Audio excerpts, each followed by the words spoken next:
तो चलो चेक करते हैं इलेक्ट्रिसिटी चैप्टर में आपको क्या क्या आता है, कौन कौन से क्वेश्चंस हैं। कोशिश करूंगा मैं साथ में आंसर्स बताता जाऊं ताकि आपका टाइम बच जाए। तो सबसे पहले ये आर्टिकल शुरू होता है करंट। करंट में से कुछ खास नहीं आता भैया। पोटेंशियल में से भी कुछ नहीं पूछेगा। डिफाइन 1 वोल्ट नहीं पूछेगा। हाँ, हम पोटेंशियल मेजर करने के लिए वोल्ट मीटर यूज़ करते हैं, करंट को मेजर करने के लिए एमीटर यूज़ करते हैं। वोल्ट मीटर को हम पैरेलल में लगाते हैं, करंट को हम सीरीज में लगाते हैं। अगर उल्टा लगा देंगे कोई प्रॉब्लम नहीं, ठीक है। हाँ, अगर उल्टा लगा दोगे तो क्या होता है कि वोल्ट मीटर की रेजिस्टेंस काफ़ी हाई होती है, जिसकी वजह से करंट थोड़ा सा कम हो जाएगा वायर में, और एम मीटर जो रीडिंग देगा वो करंट की रीडिंग देगा, ठीक है। और सही होगी या गलत, वो उस रेजिस्टेंस के हिसाब से बिल्कुल सही होगी, ठीक है। इसके बाद ओम्स लॉ करना। अब ओम्स लॉ में क्या आना है वो ध्यान से समझ लो, हर बार कुछ ना कुछ ओम्स लॉ से आता है। देखिए, सिंपल न्यूमेरिकल तो नहीं आएगा। V is equal to I R है तो R कांस्टेंट है, आपको याद रखना चाहिए। सबसे पहले तो ओम्स लॉ अगर पूरा आ गया तो आप डेफिनेशन अच्छे से याद कर लेना। Definition, the amount of the current passing through a given conductor is directly proportional to the amount of the potential difference applied across the ends of the conductor, ये ही याद रखनी है, comma keeping the physical condition and temperature constant. बच्चे इसको simple ले लेते हैं, current directly proportional to voltage, वो नहीं काम आएगी।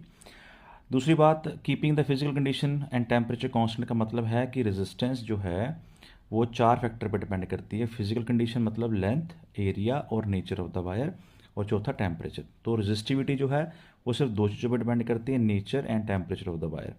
तो वापस आते हैं ओम्स लॉ पे। तो ओम्स लॉ का जो फॉर्मूला है V/I is equal to R है, और R is equal to constant लिखना है आपने, ठीक है।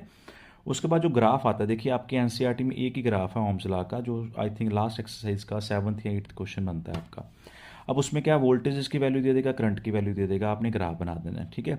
पर अगर इसमें से अच्छा क्वेश्चन बनना हो तो वो किस तरह से बनेगा, आपकी बुक में अच्छा नहीं बनाया हुआ, कि वो वोल्टेज और करंट की इस तरह से वैल्यूज़ देगा कि 4 वैल्यूज़ का अगर आप रेजिस्टेंस फाइंड करोगे तो वो सेम आएगा। पाँचवीं कोई भी वैल्यू हो सकती है जिसमें रेजिस्टेंस सेम ना आए, तो वो पूछ सकता है कि for which value of the voltage and current the this conductor is not obeying the Ohm's law.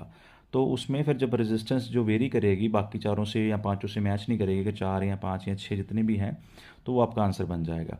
अब इस ग्राफ का सिग्निफिकेंस क्या है, देखिए ध्यान से समझना है। वैसे तो एक्स एक्सिस की तरफ वोल्टेज लेनी चाहिए, वाई एक्सिस की तरफ करंट, और आपकी बुक में उल्टा दिया है, एक्स एक्सिस की तरफ करंट है, वाई एक्सिस की तरफ वोल्टेज है। इसलिए क्योंकि जब स्ट्रेट लाइन ग्राफ बनाओगे आप, तो जो स्लोप है which is equal tan theta, वो V/I आ जाएगी। Y axis over X axis है ना।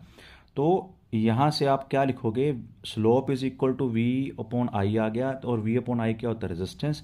तो slope is equal to the resistance of the graph. अगर आप I और V उल्टा कर दोगे तो slope is equal to 1/R आ जाएगा, ठीक है। बाकी अगली वीडियो में